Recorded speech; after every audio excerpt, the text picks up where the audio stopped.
कोई नेता है, उसे हमने 5 साल के लिए चुन लिया। अब उस 5 साल में कुछ मर्जी करे, मैंने किसी को वोट दिया, अब वो मानो जीत के आ गया, अब वो 5 साल तक कुछ मर्जी करे, मेरे पास अधिकार नहीं है कि मैं उसको हटा सकूं। ये भगवान श्री कृष्ण अपने समय के अति उत्तम प्राणी थे। उन्होंने अपने जन्म के पहले दिन से लेकर और अपनी मृत्यु तक, जब उन्होंने शरीर को त्यागा, तब तक जीवन में उन्होंने कोई भी ऐसा कार्य पाप नहीं किया। कोई मेरा नाम समाज में हो, ये क्या है? लोभ है कि मेरा नाम समाज में हो, फिर चाहे मुझे इसके लिए कुछ भी करना पड़े। दोस्तों, इस वीडियो में हम बात कर रहे हैं भ्रष्टाचार का जो जड़ है, रूट कॉज ऑफ करप्शन क्या है, और करप्शन कहां से पनप रहा है। करप्शन को जानवर नहीं करता, भ्रष्टाचार जानवर से उत्पत्तित नहीं होता, ये तो मनुष्य द्वारा उत्पन्न होता है। कोई जानवर भ्रष्टाचार नहीं करता, वो तो अपनी प्रवृत्ति के अनुसार जीवन जी रहा है। लेकिन जब हम भ्रष्टाचार की बात कर रहे हैं तो केवल मनुष्य मात्र ही आते हैं। Human beings are the root cause of corruption, ऐसा हमें सुनने में आता है। सच्चाई भी है कि दुनिया में जो भी करप्शन होता है उसका मुख्य आधार मनुष्य ही है।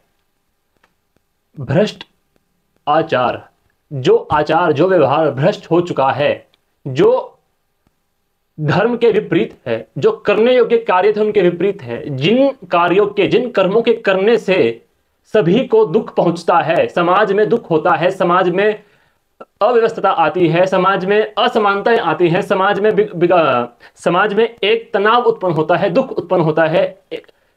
इसे और एक शब्द आता है क्योस, अनसर्टेनिटीज क्योस, एक जब सोसाइटी में क्रिएट होती है जिन कर्मों के द्वारा, वो है भ्रष्ट आचार। यानी एक ऐसा बिहेवियर जिसके कारण उस मनुष्य को भी दुख होगा फ्यूचर में, और उसके कारण प्रेजेंट में, फ्यूचर में और लोगों को, समाज को, राष्ट्र को और पूरी दुनिया को जिस आचरण करने से दुख पहुंचता है, वो ही है भ्रष्टाचार। तो भ्रष्टाचार कहां से आता है? हम सुनते हैं कि वो नेता भ्रष्टाचारी है, उस नेता ने वो घोटाला किया, उस फलाने ने वहां ऐसा पुल बनवाया था और वो पुल टूट गया, उसमें करोड़ों खरबों का घोटाला हुआ, उसने वहां से करोड़ों रुपए अपने जेब में डाल लिए।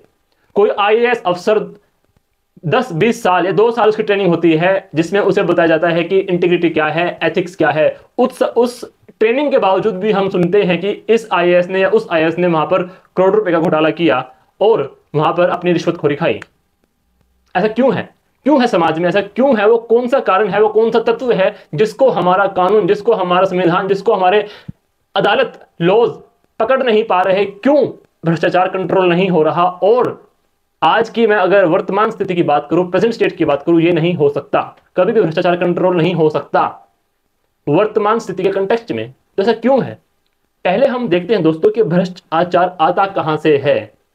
आता तो इंसान से ही है, परंतु क्यों आता है, मानव की प्रवृत्ति ऐसी क्यों है? दोस्तों, इस वीडियो में हम बात ये नहीं करेंगे कि क्यों आई, या सुख दुख क्या है, ये क्यों होता है, या फिर ऐसा क्यों होता है। हम बात कर रहे हैं यहां पर भी ऐसा होता है, उसके आधार पर जो समाज में भ्रष्टाचार या गड़बड़ियां होती हैं, या रिश्वतखोरी होती है, या समाज में कुछ लोग इतने निकृष्ट प्रवृत्ति के होते हैं कि वो और मनुष्यों को सताते हैं, दुख देते हैं। जो जानवरों से भी अधिक नीच प्रवृत्ति के लोग इस संसार में, इस समाज में हमें देखने को मिलते हैं। तो वो कहां से आए? क्या किसी स्कूल ने उन्हें शिक्षा दी थी कि तुम ऐसे हो जाओ? क्या उनके माता पिता ने शिक्षा दी थी कि तुम ऐसे हो जाओ? क्या किसी ने उन्हें बताया था कि तुम ऐसे हो जाओ? पनपे कहां से आए ये? तो इसका जो उत्तर है वो है दोस्तों कि जब से इंसान इस दुनिया में आया है, अभी हम ये बात नहीं करेंगे कब से आया है, 70,000 साल पुराना है या वेदों के अनुसार करोड़ों साल पुराना है, उसकी बात हम किसी दूसरी वीडियो में करेंगे। जब से इंसान इस धरती पे आया है तब से लेके आज तक अच्छे इंसान भी हुए हैं, बुरे इंसान भी हुए हैं, और ये आगे भी होते रहेंगे। समझते हैं क्यों? मैं कोई काम करता हूं, मान लीजिए मैं कोई काम करूंगा तो मैं किसके द्वारा करूंगा? अपने हाथों के द्वारा, अपनी टांगों के द्वारा, मुख के द्वारा। यानी जो मुझे सेंसेस दी गई हैं, 5 सेंसेस दी गई हैं काम करने के लिए, 5 सेंसेस है जो जिससे मैं कुछ ग्रहण करता हूं, और एक मेरे पास है माइंड, या फिर जिसे हम वैदिक भाषा में मन कहते हैं। मनुष्य की इच्छाएं इनफाइनाइट है, असीमित है, कोई लिमिट नहीं है। अगर मनुष्य कोई चीज को यदि कोई मान लो कोई मनुष्य बहुत ज्यादा कंज्यूमरिज्म बिहेवियर का है तो उसकी इच्छाएं कभी पूरी हो ही नहीं सकती। दुनिया की सारी तमाम सुख सुविधाएं, भोग विलास की सारी सामग्री उसके सामने रख दो, तब भी उसकी जो इच्छाएं है पूर्ण नहीं हो सकती।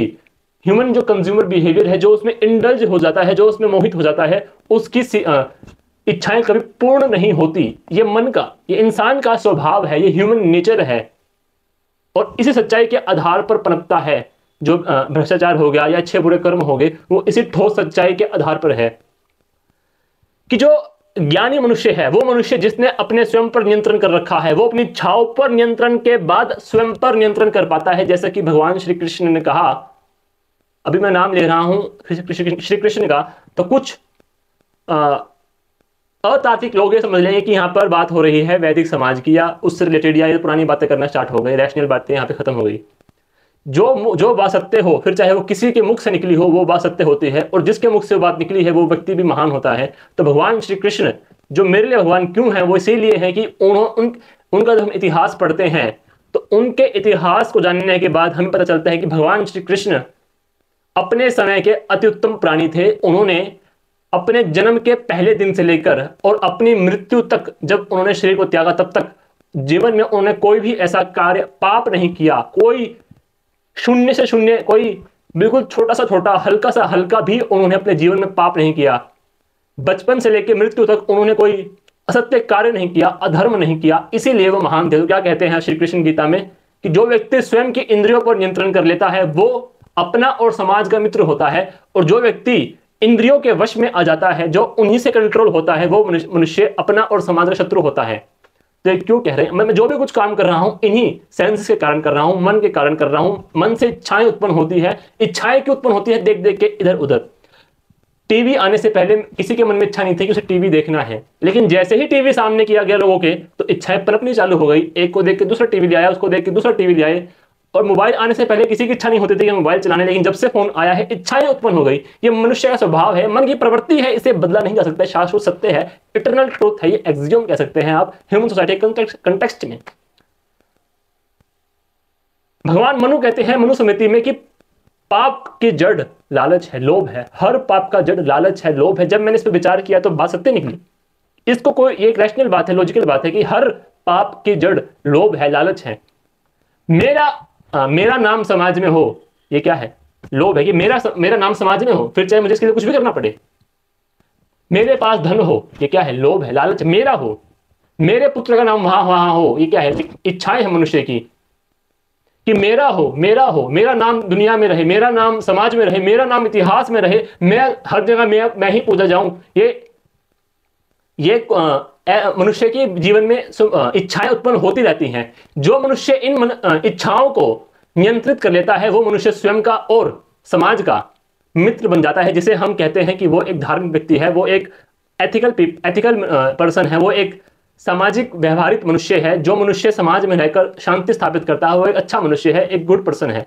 इसके विपरीत जो मनुष्य इन असीमित या इलॉजिकल इच्छाओं के वश में आ जाता है, वो क्या करता है कि मुझे कुछ भी करना पड़े, चाहे कुछ भी करना पड़े, मैं अपनी इच्छाओं को पूरी करूंगा। और यहीं से एक आचार की उत्पत्ति होती है, जिसे हम भ्रष्ट आचार कहते हैं, जिसके कारण दुख उत्पन्न होता है समाज में। तो मनुष्य की इच्छाएं हैं दोस्तों, इसे बदला नहीं जा सकता। कुछ भी कर लो, इच्छाएं कभी भी किसी की सोसाइटी द्वारा नियंत्रित नहीं की जा सकती, लेकिन की जा सकती है जब उस सोसाइटी में एक प्रॉपर दंड व्यवस्था हो। इससे पहले मैं आपको दंड व्यवस्था की बात करने से पहले आपको मैं एक एग्जाम्पल देना चाहता हूं कि आचरण कैसे चेंज होता है मनुष्य का। चाहा नहीं था पर हो जाता है। वो कैसे होता है? अब्राहम लिंकन ने से कहा है कि if you want to test the characteristic of person you give him power. अगर किसी मनुष्य का अगर आपको चरित्र जानना है तो उसे शक्ति दे दो। इसका सिंपल सा उदाहरण है कि अगर आपने देखा होगा कि कोई व्यक्ति पैदल चल रहा है तो उसमें विनम्रता होगी, उसमें एक वो जानवर नहीं पनपा होगा। तो थार में बैठे आजकल के लोगों का होता है कि किसी को भी कुचल देते हैं, इधर उधर देखे, वो मस्ती में झुनोते हैं, शीशे उनके बंद होते हैं और अंदर वो इतना हाई म्यूजिक चला के रखते हैं कि सामने कोई मर्जी आए ठोक देते हैं। तो ऐसा क्यों हुआ? मनुष्य जब चलता है पैदल दोस्तों तो उसमें विनम्रता आती है। जब उस पर आती है साइकिल तो थोड़ी सी उसमें साइकिल या फिर साइकिल तो नहीं, बाइक आती है जब, तो वो पैदल चल रहे लोगों को अपने आप से थोड़ा तुच्छ समझता है। अगर उसके पास बाइक हो, हार्ले डेविडसन, तब तक वो समझता ही नहीं। अगर उसी व्यक्ति के पास आ जाए कोई अच्छी गाड़ी, मर्सिडीज आ जाए, ऑडी आ जाए, कुछ भी आ जाए, आज के टाइम में सबसे महंगी गाड़ी है वो टेस्ला आ जाए मान लो सपोज, उसके अंदर बैठे व्यक्ति के अंदर अपने आप पता नहीं कहां से वो विचार पनप जाते हैं। ये ह्यूमन नेचर है दोस्तों कि वो समझता है कि मेरे अलावा अब जो चल रहे हैं पैदल लोग वो कुछ नहीं है। ये जो इच्छा आती है कुछ नहीं है, यहीं से मनुष्य समझता है कि सारी दुनिया पर मुझे नियंत्रण करना है, एग्जाम्पल मैंने दिया, लेकिन यही एग्जाम्पल हर जगह काम कर रहा है। नेता समझता है कुर्सी पर बैठकर कि मेरे नीचे वाले लोग कुछ नहीं हैं, मैं ही हूं जो हूं, चाहे इनको मैं कुचलूं, चाहे इनको मैं लूटूं, चाहे मैं कुछ मर्जी करूं। एक इंसान के अंदर एक फितरत होती है सबके ऊपर नियंत्रण करने की, कि जो जहां मेरा नाम हर जगह रहे, मैं सबको नियंत्रित करूं। अगर मैं बोलूं दिन है तो दिन है, अगर मैं बोलूं शाम है तो शाम है, मेरा नाम हर सड़क पे हो, हर सड़क मेरे नाम पे हो, हर हॉस्पिटल मेरे नाम पे हो, 150, 200, 300, 400, 500 साल बाद मेरा नाम इतिहास में रहे। ये प्रवृत्ति, ये इच्छा हर मनुष्य की होती है, और यहीं से आचरण बदलता है।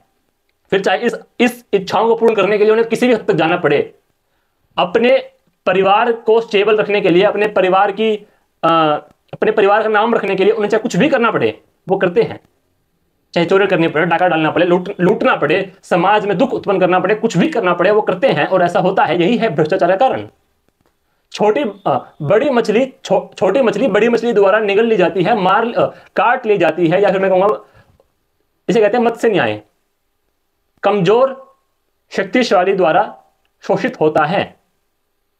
ये एक स्वभाव है, ये मनुष्य की प्रवृत्ति है, इसे बदल नहीं सकते। और यहीं पर आता है ज्ञान, यहीं पर आता है विवेक, यहीं पर आती है बुद्धि।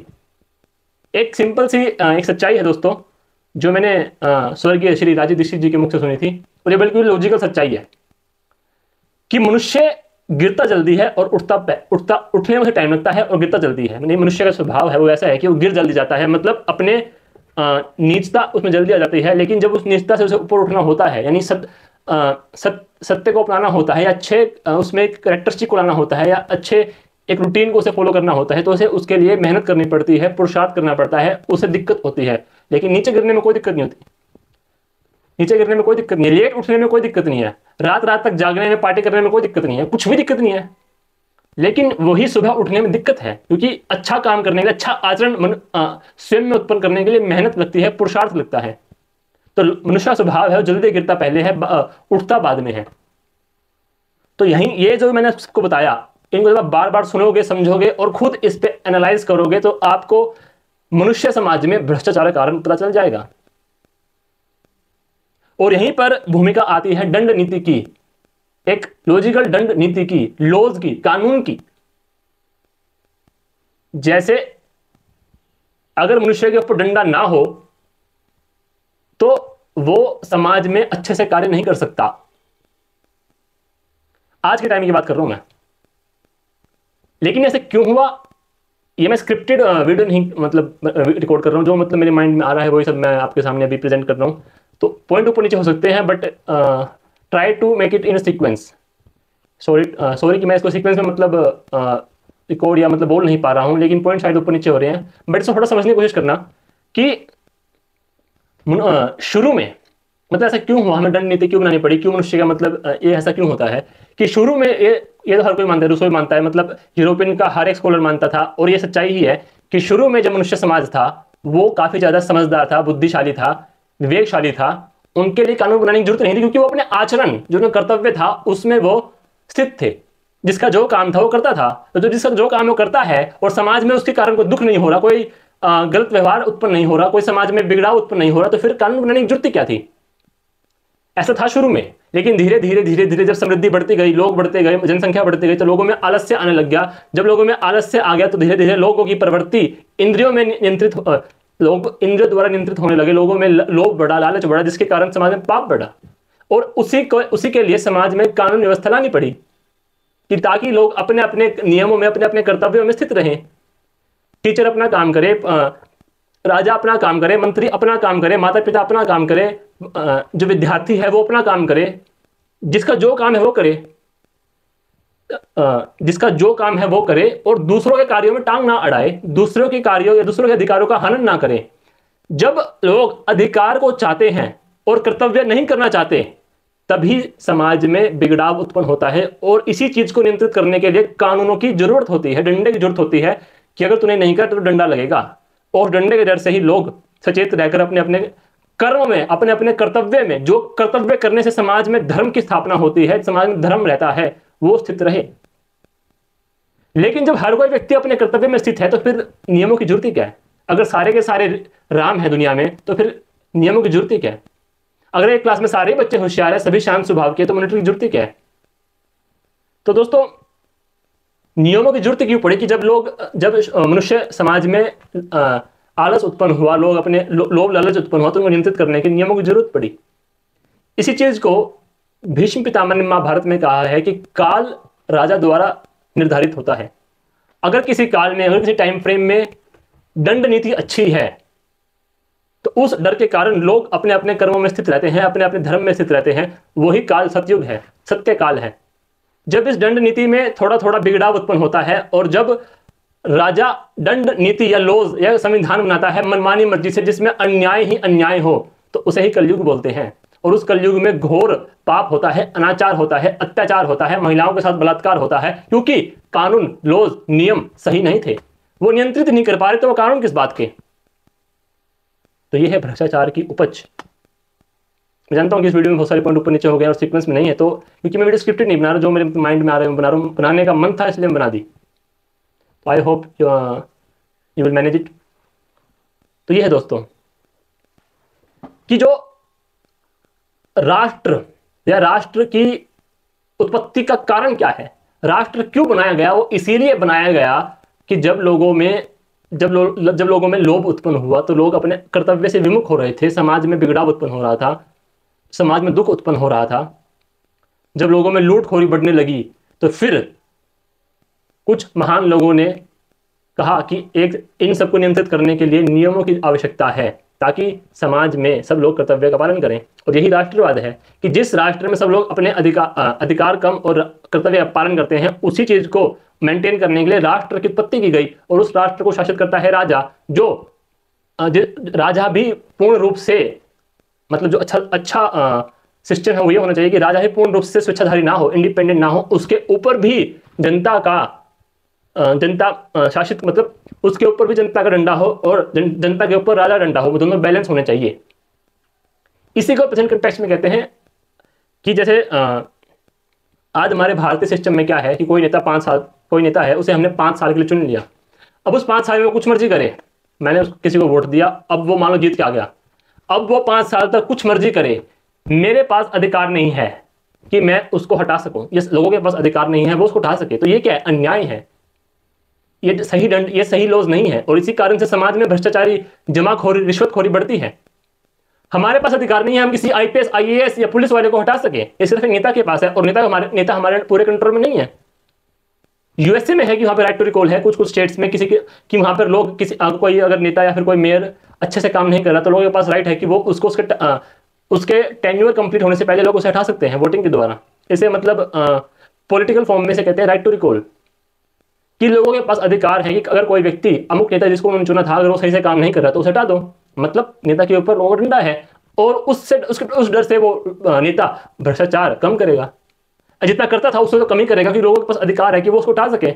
मान लीजिए आपकी फैक्ट्री है और उस फैक्ट्री में कोई वर्कर काम करता है, और आपके पास अधिकार ही ना हो कि एक बार उस वर्कर को आपने नौकरी पर रख लिया और आप उसको हटा ही ना सके 5 साल तक, तो क्या वो काम करेगा? और आपको हर महीने से तनख्वाह भी देनी है, ये भी है। तो क्या लगता है इसमें आपका ये एक अच्छा सिस्टम है, बुरा सिस्टम है? इसमें आपको नुकसान नहीं होगा, क्योंकि वो तो उसे पता ही है 5 साल तक तो मेरी रोटी कहीं नहीं गई, 5 साल तक तो मेरा घर चलना ही चलना है, फिर 5 साल बाद और चला जाएगा। यही सिस्टम आज हमारे देश में है दोस्तों। और ये सिस्टम अब और बदतर होता जा रहा है कि जब अब लोग एक देश एक चुनाव की प्रक्रिया से, क्योंकि स्टेट्स में म्युनिसिपल कॉर्पोरेशन के, स्टेट इलेक्शन के और नेशनल इलेक्शन यानी लोकसभा, विधानसभा और जो लोकल लेवल पे इलेक्शन होते हैं, उन सबको एक ही टाइम में करा दिया जाए, यानी 5 साल तक। अब 5 साल में एक बार हर एक लेवल के नेता को चुनो, और 5 साल तक हमारे पास अधिकार नहीं है कि हम किसी को हटा सकें। तो इससे भ्रष्टाचारी और बढ़ने वाली है, और रिश्वतखोरी बढ़ने वाली है, और अन्याय समाज में होगा, आप रोक नहीं सकते। राइट टू रिकॉल कोई रूढ़िवादी फिलोसफी नहीं है, या रूढ़िवादी कोई नियम नहीं है। ये तो एक स्वाभाविक नियम होना ही चाहिए कि जब मनुष्य की प्रवृत्ति ऐसी है तो उसके ऊपर डंडा होना ही चाहिए। वो डंडा क्या है कि आपके पास अधिकार हो कि आप किसी नेता को हटा सके अगर वो अच्छा काम नहीं कर रहा, लेकिन ऐसा नहीं है।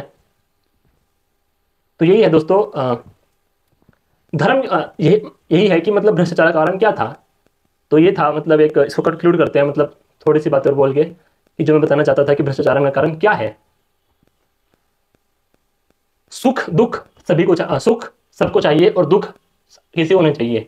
दुख से छुटकारा ही सुख है, ये हमारे अंदर इनबिल्ट मैकेनिज्म है।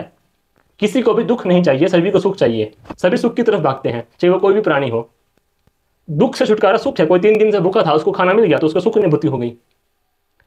तो मैं ऐसा काम करूं जो काम करने से मुझे भी सुख हो और समाज में रह रहे लोगों को भी सुख हो, या सुख ना भी हो तो दुख ना हो। वही काम धर्म है। चोरी ना करना धर्म है, सत्य बोलना धर्म है, छोटे से पार्टिकल से लेके और यूनिवर्स की हर एक चीज, हर एक सत्य को जानना, इसे साइंस कहते हैं, वो एक धर्म है। धर्म है कि मैं किसी की चीज को बिना पूछे ना यूज करूं। धर्म है कि मैं अपनी और समाज की सफाई रखूं, अपने मन की सफाई रखूं, अपने समाज में जो गंदगी है, साफ सफाई नहीं है, उसको मैं मतलब अच्छे से मेंटेन करके रखूं, सफाई करके रखूं। धर्म है कि मैं लिमिट में रहूं, कंट्रोल में रहूं, अपनी इच्छाओं को नियंत्रित में रखूं, क्योंकि मेरी इच्छा नियंत्रित नहीं होगी तो मैं अशांत होऊंगा, मेरा परिवार अशांत होगा, मेरे माता पिता मुझसे दुखी होंगे, उनका गुस्सा कहीं और निकलेगा और ऐसे एक चेन बढ़ती जाएगी, फिर समाज और फिर राष्ट्र। क्योंकि मेरे जैसे अगर 5-10 समाज में इकट्ठे हो गए तो वो तो उस समाज को, उस गली मोहल्ले को, उस राष्ट्र को मतलब क्या कर देंगे, निकृष्ट बना देंगे। तो समाज में एक ऐसा सिस्टम हो जो धर्म को स्थित रख सके, अच्छे कामों को स्थित रख सके, कर्तव्यवाद को बढ़ाए, तो वही एक समाज है जो उन्नत समाज हो सकता है। और आज के कंटेक्स्ट में आप न्यूज़ में कितनी मर्जी खबरें पढ़ लो, किसी नेता ने कोई बयान दिया हो। अभी थोड़े दिन पहले रिपोर्ट आई थी कि बीजेपी के ध्यान नहीं आ रहा रिपोर्ट किसने पब्लिश की थी, लेकिन अखबार में आया था कि कांग्रेस के कितने नेताओं पर क्रिमिनल चार्जेस हैं और बीजेपी के कितने नेताओं पर क्रिमिनल चार्जेस हैं। कोई भी पार्टी हो दोस्तों, कैसी मर्जी पार्टी हो, पार्टी का मुद्दा ही नहीं है। मुद्दा यहाँ पर सिस्टम का है। अगर सिस्टम ही नहीं है, अगर गाड़ी ही खराब है तो उस गाड़ी पर ड्राइवर कोई मर्जी बैठे हो, गाड़ी ठुकनी ही है, तो हमें उस गाड़ी को चेंज करना है। अगर नहीं कर सकते तो योगदान जरूर देना है। तो ये दोस्तों, बस आशा करता हूँ आप इस जो मैंने बताया है इस पॉइंट्स को समझने की कोशिश करेंगे। और मैं तो चाहूँगा कि अगर आपको इसमें कोई डाउट हो या आपके मन में कोई विचार हो, डिस्कशन हो, तो आप मुझसे जरूर करें। क्योंकि जब डिस्कशन क्या करें, मतलब हमारे ग्रुप हो, या मैं कह रहा हूँ अपना ही ग्रुप बना लो जिसमें आप इन सब पॉइंट को डिस्कस करते रहें। क्योंकि हमारी चेन, ये विचार जितना ज़्यादा जिंदा रहेगा, जितना ज़्यादा लोगों को पता चलेगा, उतनी ही लोगों में क्या है, लोगों को इन्फॉर्मेशन मिलेगी। लोगों को सिर्फ इन्फॉर्मेशन मिलने की देरी है, लोग जानते हैं कि उन्हें क्या करना है। क्योंकि आपको पता है कि आपको क्या करना है, मुझे पता है मुझे क्या करना है। तो ये सब बताने की जरूरत नहीं कि कोई जागृत हो गया कि मैं उसको जागृत कर दूंगा, कि सब सो रहे हैं तो उनको मैं ये बता के जगा दूंगा। लोग जागे ही होने, तो इन्फॉर्म करने की आवश्यकता है बस। तो यही एक मेरा मोटिव था इस वीडियो के कारण। और बस यही है दोस्तों, अगली वीडियो फिर मिलते हैं। जय हिंद।